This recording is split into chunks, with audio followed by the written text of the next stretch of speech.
الحمد لله الذي أرسل رسوله بالهدى ودين الحق ليظهره على الدين كله ولو كره الكافرون أشهد أن لا إله إلا الله وأشهد أن محمدا عبده ورسوله اللهم صل وسلم على سيدنا وحبيبنا وشفيعنا محمد صلى الله عليه وسلم أما بعد أيها المؤمنون اتقوا الله أوصيكم وإياي بتقوى الله فقد فاز المتقون سبحانك لا علم لنا إلا ما علمتنا إنك أنت العليم الحكيم رب اشرح لي صدري ويسر لي أمري واحلل عقدة من لساني يفقه قولي رب يسر ولا تعسر يا كريم اللهم ذكرنا ما نسينا وعلمنا ما جهلنا اللهم ذكرنا ما نسينا وعلمنا ما جهلنا اللهم ذكرنا ما نسينا وعلمنا ما جهلنا. Tuan-tuan guru, para alim ulama, ustaz, ustazah muslimin dan muslimat, mudah-mudahan dirahmati Allah Subhanahu wa taala insyaallah.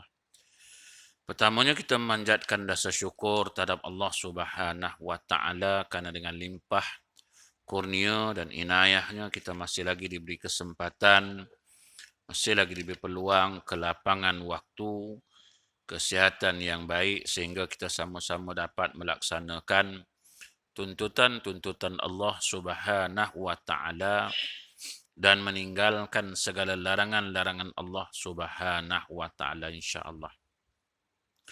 InsyaAllah malam ni kita menyambung lagi perkongsian ilmu kita dalam kitab Al-Mawa'iz Al-Badi'ah muka surat yang ke-190. Ya, pengajaran yang ke-23. Betul. Berkata Allah Ta'ala, hai anak Adam, tilik olehmu kepada dirimu. Kita tengok Allah Ta'ala suruh tengok diri kita ni. Kita ni banyak tengok orang kan. Banyak tengok salah orang, banyak tengok kelemahan orang, banyak tengok keaiban orang. Semua kita tengok hak orang. Hak kita je kita tak tengok. Kita tak tengok kelemahan kita, kita tak tengok keaiban kita, kita tak tengok kekurangan kita. Maka Allah Ta'ala suruh telik olehmu kepada dirimu. Mula-mula tengok diri kita dulu. Dan kepada sekalian makhlukku. Kemudian tengok makhluk Allah Ta'ala ini. Tengok diri kita dulu. Jangan tengok orang dulu. Tersemayang pun kadang tengok kesilapan orang, kesalahan orang. Kita tengok tak. Yang kita punya salah tak tengok-tengok. Akhirnya nanti kita akan menyesal di kemudian hari. Sebab kita leka tengok hak orang, kita punya tak tengok. Bila kita tak tengok hak kelemahan kita, kekurangan kita, bila masa kita nak betulkan? Bila masa kita nak perbaiki kelemahan kita? Dan jika engkau dapat akan seorang yang mulia atasmu daripada dirimu, maka ikrarkan olehmu kemuliaannya atasmu. Kalaulah kita tengok, nampak orang tu seorang yang mulia. Lebih mulia dari kita ni. Mulia ni maksudnya di sisi Allah Ta'ala lah. Bukan mulia dengan pangkat kedudukan tu tak. Mulia pasal ketakwaannya kepada Allah Subhanahu wa Ta'ala. Ketaatannya, keimanannya kepada Allah Subhanahu wa Ta'ala. Bukan pasal kaya, bukan pakai pangkat dan sebagai kedudukan. Dan itu sedikit sangat. Tapi yang dimaksudkan kemuliaan itu ialah yang diiktiraf oleh Allah Ta'ala. Siapa yang Allah Ta'ala muliakan? Inna akramakum indallahi atqakum. Yang Allah Ta'ala muliakan ialah yang bertakwa. Jadi kita tengok kemuliaan orang ini pasal dia bertakwa kepada Allah. Orang yang taat, tunduk, patuh pada perintah Allah Ta'ala. Ini orang yang takwa. Mulia dia ni di sisi Allah Ta'ala. Maka dia kata, muliakan olehmu akan dirimu. dengan taubat daripada mengerjakan dari segala dosa dan dengan mengerjakan akan segala amal yang soleh. Bila nampak orang macam ini, kita muliakan dia. Bagaimana kita nak muliakan dia? Dengan cara kita ni bertaubat kepada Allah. Minta ampun pada Allah Subhanahu wa ta'ala. Ya? Minta ampun pada Allah Ta'ala atas segala dosa yang pernah kita kerjakan. Maka kita lakukan amal-amal soleh. Mudah-mudahan kita juga menjadi orang yang mulia di sisi Allah. Seperti mana kita tengok orang yang kita muliakan itu. Mudah-mudahan kita pun akan dapat mengikuti orang yang mulia itu dengan melakukan amal ibadah, amal soleh, dengan ketakwaan kepada Allah Subhanahu wa ta'ala. So itu dia suruh tengok diri kita dulu. Kadang-kadang kita tak tengok diri kita ni, kita rasa kita lah yang mulia pada orang lain. Pasal itu kita leka duk nyalahkan orang lain. Sebab kita rasa kita betul. Semuanya kita betul, semuanya kita hebat dan sebagainya. So itu dia suruh tengok, mula-mula tengok dia. Dan jika adalah dirimu itu indah atasmu. Dirimu itu indah atasmu, maka ingatkan olehmu akan nikmat Allah Ta'ala atasmu. Kita tengok diri kita ni sempurnalah tuan-tuan. Alhamdulillah. Maka kena ingat bahawasanya itu adalah nikmat Allah Ta'ala kepada kita. Ya? Nikmat Allah Ta'ala dan akan janji yang dijanjikan akan kamu dengan dia. Jadi bila kita tengok diri kita ni hebatlah. Kira macam baguslah sikit tak? Maka kita kena ingat tu semua anugerah Allah Ta'ala.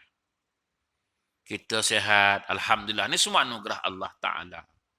Kan? Orang lain sakit, kita ni Alhamdulillah tak sakit-sakit sehat, Alhamdulillah.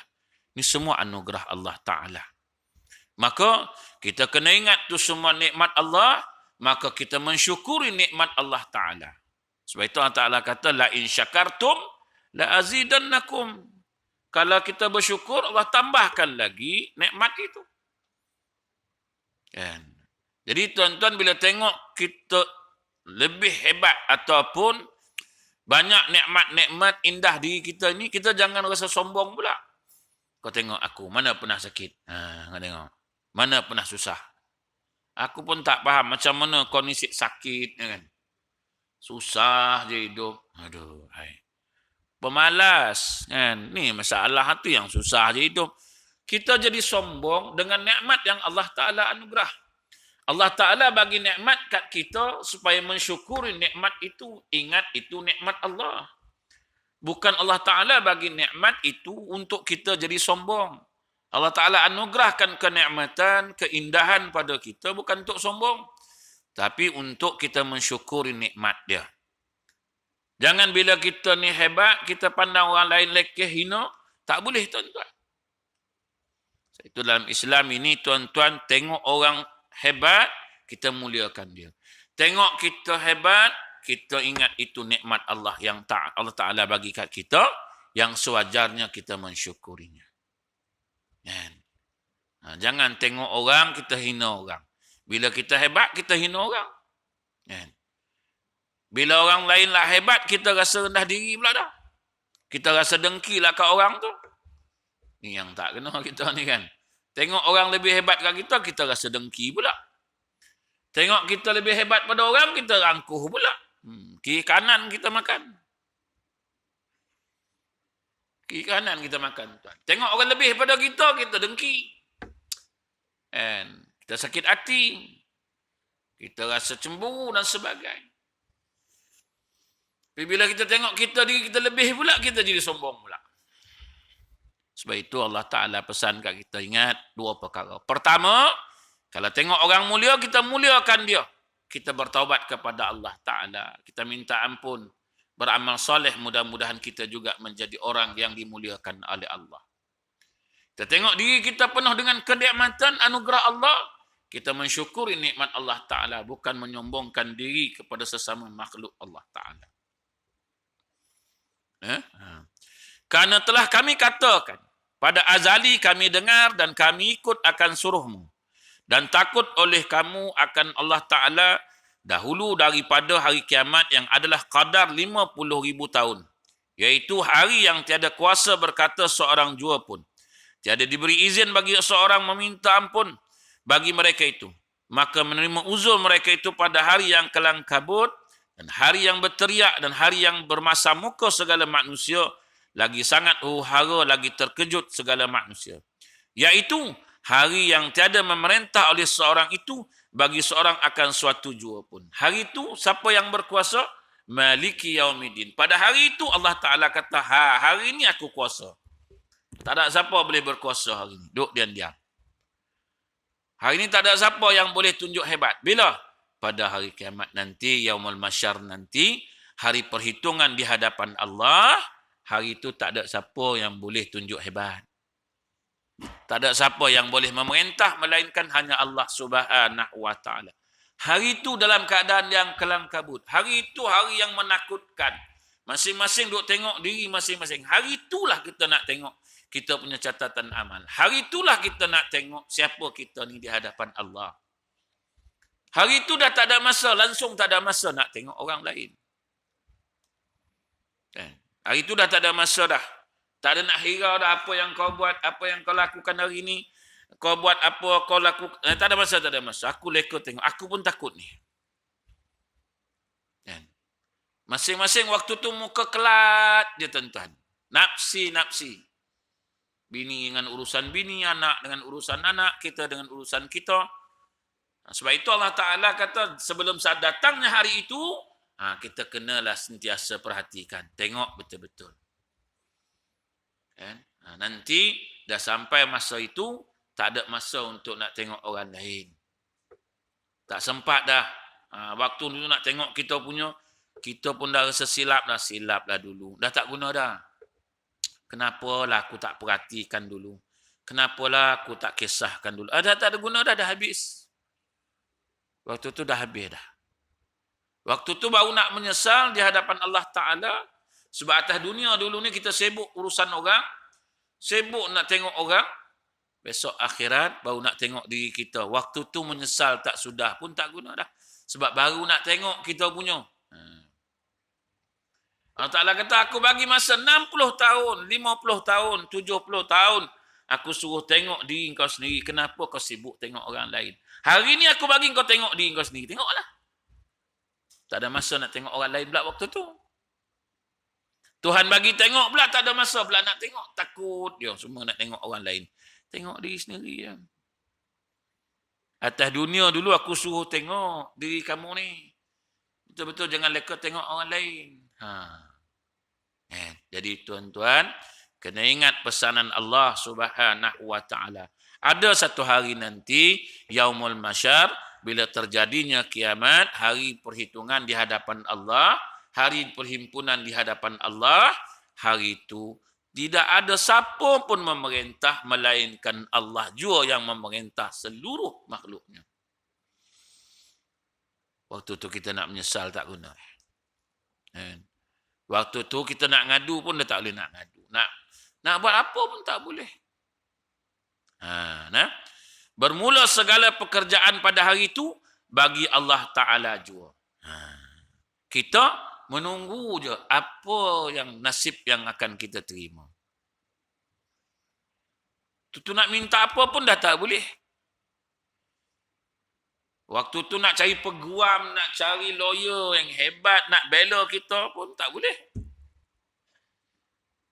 Waktu tu nak tokok tambah mana yang kurang pun tak boleh. Waktu tu nak bertaubat dah tak boleh. Waktu tu nak minta ampun dengan Tuhan pasal dah tengok, oh lama ni silap aku. Tak boleh lah. Tak boleh lah. Dah habis. Dah di depan dia, diam. Duduknya kita di hadapan Allah. Tak boleh buat apa dah. Tu saya kata, macam kita periksa lah. Dia bagi soalan, kita pun jawab. Dia bagi masa 3 jam untuk jawab. Waktu 3 jam tu lah. Nak fikir ke, nak apa ke, semua waktu tu 3 jam tu lah. Dah siap nak double check ke, tengok balik jawapan kita ke, silakan. Masa 3 jam tu. Habis 3 jam, dah hantar depan dia. Nah. Cikgu, nah, Prof. Dah siap? Dah. Ambil. Dah. Kok ditengok pun buku balik semula. Kan? Dah hantar-hantar tu langsung pergi buka buku balik semula, tengok balik semula. Alamak, silap lah tadi. Aduh, ya, pusat alamak. Aku dah nak jawab ni tadi. Nak pergi minta balik boleh tak? Tak ada dah habis. Atas dunia dia dah tunjuk dah kan. Pergi minta balik benda tak boleh dah. Silap ada. Aku dah nak jawab ni tadi. Aduh. Apa salah? Aduh, silap lah. Pergi jumpa prof balik lah. Nak buat apa? Minta balik. Tak boleh, dah habis. Prof kata 3 jam bagi tadi. Asal tak fikir betul-betul? Asal tak buat elok-elok? Kenapa dah hantar, baru nak minta balik? Tak ada. Allah Ta'ala kata, aku dah bagi berapa tahun? 70 tahun. Tolak berapa tahun? Tolak 15 tahun. Tinggal berapa tahun? 55 tahun. 55 tahun aku bagi kau tengok, pasal apa kau tak tengok? 55 tahun aku bagi peringatan, pasal apa kau tak tengok peringatan itu? Aku tahu kau manusia jenis lupa punya. Aku turunkan sebagai panduan. Tengok tu yang dalam tu. 30 juzuk. Nah, sebagai panduan. Kalau lupa, tengok tu balik. Dengan dia pun kita lupa. Panduan-panduan ni pun kita lupa. Tak tengok-tengok. Kan? Tengok. Macam mana? Macam mana nak tengok? Allahu Akbar. Ditinggalkan buku panduan pun terlupa nak tengok. Kerja kita hidup atas dunia ni, salahkan orang tu salahkan kita, orang tu salahkan orang tu. So, sebenarnya tak ada salah apa pun kan. Tak ada apa pun sebenarnya. Tinggal lagi kita bila tengok orang, salahkan orang tu. Orang tu tengok kita, orang tu salahkan kita kan. Kita tengok orang ni, kita salahkan orang ni, tengok orang ni, dia salahkan. Tak ada. Berlakulah kan. Masing-masing semua pakat salah menyalahkan. Tapi sebenarnya tak ada masalah pun, semuanya sama je. Dia macam bangunan lah kan. Tangga kata malang sungguh hidup jadi tangga kan. Allah Akbar. Apa asyik kena pijak aja. Orang naik pun pijak kita, turun pun pijak kita. Bila nak aman kita ni jadi tangga. Habis tu untung lagi jadi atap kan. Duduk di atas tak ada siapa pijak. Atap kata, untunglah. Kau tak tahu akulah nak nanggung panas, aku nak nanggung hujan, kau tak tahu. Kau sedap kata aku tak ada masalah, aku lagi banyak masalah. Hujan, panas, semua aku nak nanggung. Tangga kata dia ada masalah. Bumbung dia tak ada masalah. Bumbung kata, yalah aku tak ada masalah. Yang tak ada masalah ni tiang dia kata. Duduk. Orang pijak tidak, panas tidak, semua tak. Tiang pun dengar. Tiang kata, yalah, aku tak ada masalah. Kau tak tahu aku nak mikul kau punya berat, kau tak tahu. Tu palang tu semua aku nak pikul, aku nak galas. Sedap yang kau cakap, tak ada masalah. Kalau tak ada aku, kau boleh duduk atas ni. Aku pun seksa juga, bukan kau je seksa. Aku semua nak adab, nak dukung kau. Nak galas engkau. Engkau relax je kat atas tu. Kalau dinding tak apalah dia kata. Tengok dinding. Dinding tak ada masalah, relax. Pijak tidak, apa tidak. Dinding pun dengar. Dinding kata, yalah. Ingat aku tak ada masalah. Aku lagi banyak masalah. Nak jaga aurat lagi, nak jaga orang tu lagi, nak jaga barang dalam lagi. Kalau aku tak ada, macam semua aku nak tanggungjawab, dia kata. Semua aku nak tanggungjawab. Yang kat dalam tu aku nak jaga ni, kata dia. Semua ada masalah. Kita ni tuan-tuan tak ada yang tak ada. Semua ada masalah. Jadi jangan tengoklah hak orang ni tuan-tuan. Kita nampak dia tak ada apa. Dia tengok kita pun tak ada apa. Padahal ada je masalah dia. Jadi jangan tengok tuan-tuan. Orang lain. Kita tengok diri kita ni. Sementara Allah Ta'ala suruh tengok ni, kita kena tengok diri kita ni elok-elok. Amal ibadat kita, amal soleh kita kena tengok tuan-tuan. Jangan leka tengok amal soleh orang. Jangan tengok amal ibadat orang ni tuan-tuan. Jangan tengok cacat celah orang, jangan tengok keaiban orang. Kena tengok diri sendiri. Sebab nanti akan datang hari yang sangat menyesal, segala manusia lagi sangat keluh kesah. Bila? Hari di hadapan Allah. Sebab masa kita banyak duk tengok orang lain. Masa kita terbuang pasal tengok hak orang lain sehingga kita tak sempat nak memperbaiki diri kita. Sehingga tak sempat nak perbetulkan diri kita. Hari itu dia kata, sangat menyesal segala manusia. Dan sangat keluh kesah. Dan takut oleh kamu akan hari yang dalamnya itu runtuh segala bukit. Dan nyata segala balasan dan segera gelincir matahari dahulu daripada halilintar. Dan neraka iaitu hari yang menjadi tua di dalamnya itu segala kanak-kanak. Dan jangan ada kamu itu seperti mereka itu yang berkata mereka itu kami dengar. Padahal mereka itu tiada mendengar, mereka itu seperti orang munafik. Ni tuan-tuan. Kita tahu. Kita dengar, dah diingatkan, dah dipesan oleh Allah. Tapi kita masih juga tak peduli. Kita tahu azabnya Allah Ta'ala bagi. Sengsaranya azab yang diberikan oleh Allah bagi mereka yang ingkar, yang lalai, yang lupa. Kita tahu tuan-tuan, bukan kita tak tahu. Tapi kita buat tak dengar. Kita buat tak kisah saja tuan-tuan. Kan? Kita tak ambil pedulilah tuan-tuan. Kan? Yang macam hidup atas dunia ni lah tuan-tuan. Kan? Allah Ta'ala pesan, balasan neraka. Tak ada masalah pun. Allah Ta'ala kata tutup aurat. Kau tak tutup nanti aku bagi neraka, tak kisah. Tapi kalau manusia kata tutup mulut ni, hidung ni, pakai mask ni, kau tak kena denda 1,000. Kalau kabut pakai. Rupanya undang-undang manusia ni lagi orang takut di undang Ta'ala. Allah Ta'ala kata tak tutup aurat, neraka, relax. Bila tak tutup muka 1,000, kalau kabut pakai. 24 jam pakai, tidur pakai. Pasal 1,000 je pasal. Kau neraka? Itu neraka. Tuhan Maha Pengampun, Ustaz. Nampak sangat manusia ni kan. Dengan Allah Ta'ala kita buat tak kisah. Kita buat lalah. Kita buat duk je. Kan. Denda 1,000. Kalang kabut. Jalan je tanya, mas mana? Nak turun, mas pakai kan 1,000 kan. Kau pakai tudung. Aurat tu. Alah, depan tu je. Tak kisah pun. Tak kisah tuan. Undang-undang dunia patut taat setia kita. Undang-undang Allah Ta'ala buat dia. 1,000 tuan dendanya. Kalang kabut. Allah Ta'ala kata, aku bukan dekat 1,000. Neraka tu aku rendam kau dalam tu.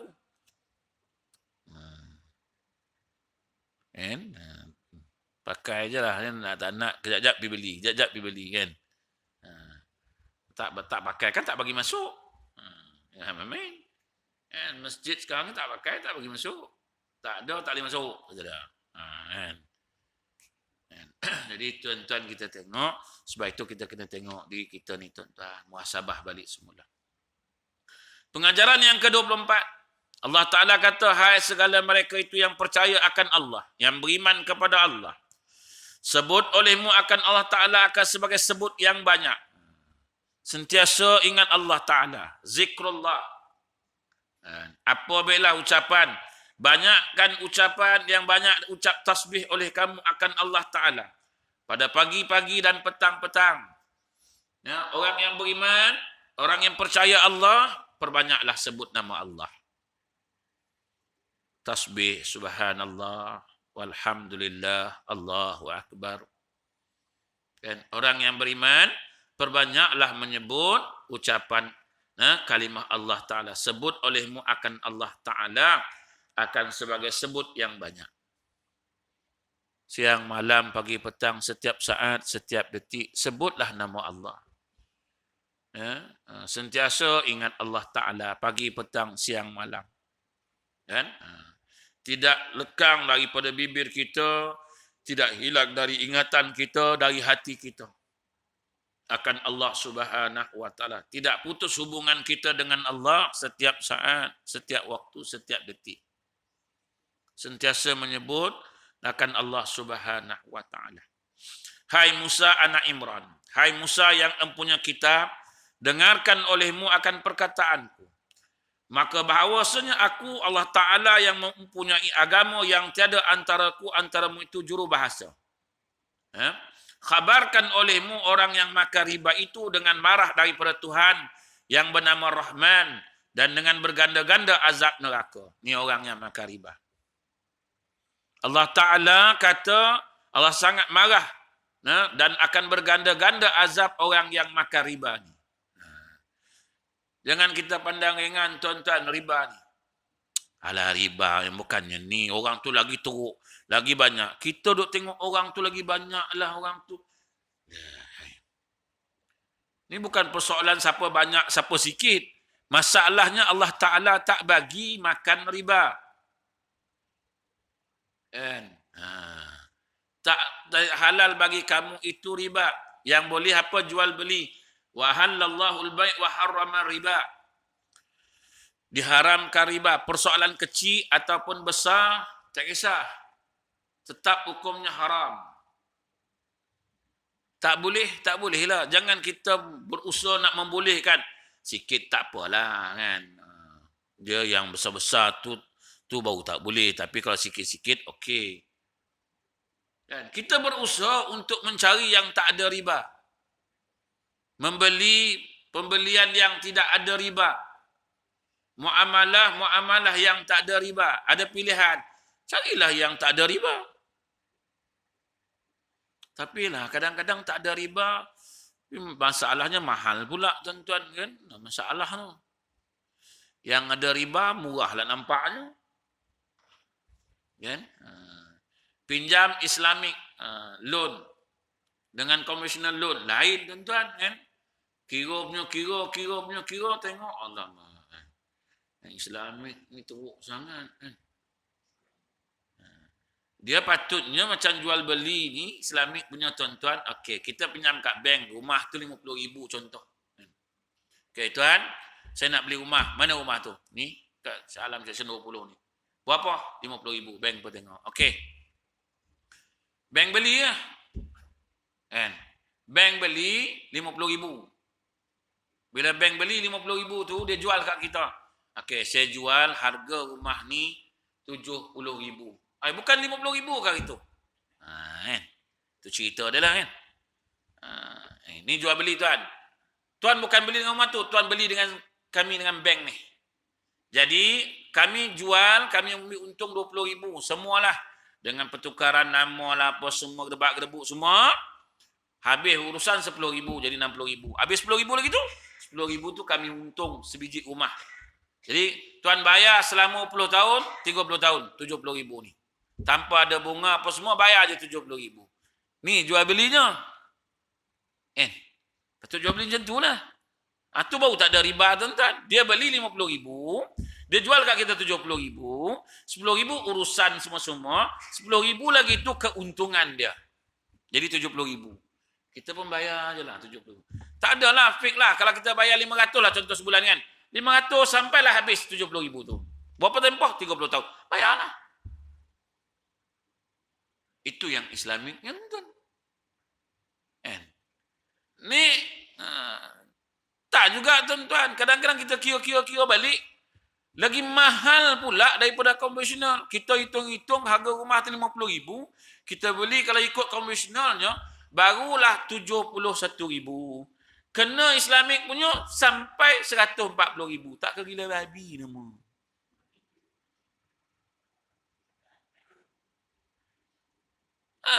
Patutnya macam itulah Islamiknya. Bank tolong belikan. Dia jual beli dengan kita. Bukan kita pinjam duit kat bank 50,000 nak beli rumah. Apa untungnya bank tu? Memberi pinjaman. Tak adalah untung dia kan. Jadi bank pergi beli. Bank bagi 50,000 dia beli. Dekat owner dia. Beli 50,000. Mai ni. Okay tuan. Akad dengan kita orang. Buat akad. Jadi tuan kami beli 50,000 hari tu. Tuan pun tahu rumah tu harga 50,000. Jadi saya jual kat tuan 70,000. Meloncat kita dengar. Berapa? 70. Apa 70 lah? Hari tu saya tengok 50. Ya, memang rumah tu 50. Ni kami beli daripada rumah. Jadi tuan, kos ni, peguam semua ni, total 10,000. Jadi Kami jual kat tuan 70,000, kami untung 10,000 sebiji rumah. Tiap-tiap rumah yang kita beli, kita untung 10,000.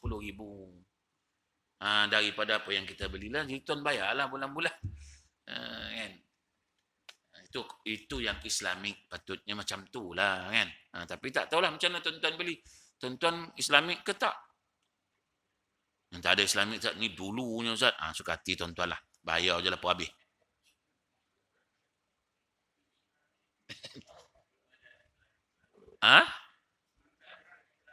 Dulu tak ada Islamik, semua menyelam semua. Tak ada. Kan? Kalau ikut Islamiknya patutnya macam tu lah. Patutnya lah macam tu. Sebab muamalah tu tak nak muamalah riba. Habis Ustaz, kita dengan bank, katalah bank Islam. Kita dengan bank Islam tak riba lah Ustaz. Bank Islam dengan bank dunia, bank negara macam mana Ustaz? Dia pun riba. Kita juga urut kalau sampai situ buat kajian tuan-tuan. Semua riba ni. Habis semua bank negara muamalah dengan bank dunia. Muamalah di dunia sekarang ni tak ada yang Islamik punya, semuanya riba. Kalau kaji sampai tahap tu tak beli rumah lah kita. Tak ada lah kata apa. Beli macam tu lah sistem tu. Berapa banyak rumah nak beli silakanlah. Tapi sistem tu lah. Kalau ikut sistemnya macam tu lah tuan-tuan kan. Tapi tak tahulah Islamik sekarang macam mana bank. Saya beli juga Islamik punya sistem tuan. Tapi aku tengok kira. Berganda pula ni. Triple. Lepas tu saya pun cakap, bukan patut Islamik ni, bukan macam ni ke? Dah ini apa nama, banyak mudarabah lah, muzarak semua ada. Kau tak payah ajar aku lah, aku memang bidang tu. Tak, kenapa jadi mahal ni? Memang bawa rebah. Kita lah yang rebahnya. Mengelabah dia banyak. Patut perbetul lah sistem tu. Buatlah betul-betul. Jual beli ni dengan kita, bukan jual beli dengan orang tu. Jual beli, bank jual beli dengan kita. Kau ambil lah untung 70,000. Kita bagi tahu terangnya. Dalam akad saya beli rumah ni memang 50,000. Tapi saya jual kata 70,000. Buat akad. Buat ijab kabul. Setuju tuan? Selama 30 tahun tuan kena bayar 70,000. Setuju? Kalau tuan boleh bayar awal, tak apalah. Kita potonglah, kita ribet lah lagi dan sebagainya. Tu baru nama Islamiknya. Itu baru nama Islamik. Apa pun Islamik ni tuan-tuan kata tak nak riba. Tak nak riba macam tu lah. Beli kereta secara Islamik macam tu lah. Dah isyak. Isyak kita berhenti lah. Mana boleh lebih-lebih. Ini SOP tuan-tuan. Tuan-tuan kena patuh. Tuan-tuan ada polis kat luar tu. Mana tuan-tuan tahu. Tadi saya semain Jumaat dekat Padang Jawa kan. Polis Supuati tak luar tengok. Kan. Tapi dia komplain lah dekat Timbalan Nazir. Iyalah, kita ni pula masuk patuh. Batu. Nak balik tu. Imam kata ikut SOP nak, penjarakan jaga. Keluar. Macam tak jumpa kasut lah. Tapi tak apalah, kita isyak dah masuk, tersambung. InsyaAllah di lain waktu mudah-mudahan. Macam biasalah, kat luar tu siapa nak tengok minyak wangi ke, siapa nak ubat sarap yang hari tu ke, boleh dapatkan di luar nanti insyaAllah. Wallahu a'lam. A'udzubillahi minasyaitonir rajim. Alhamdulillah rabbil alamin.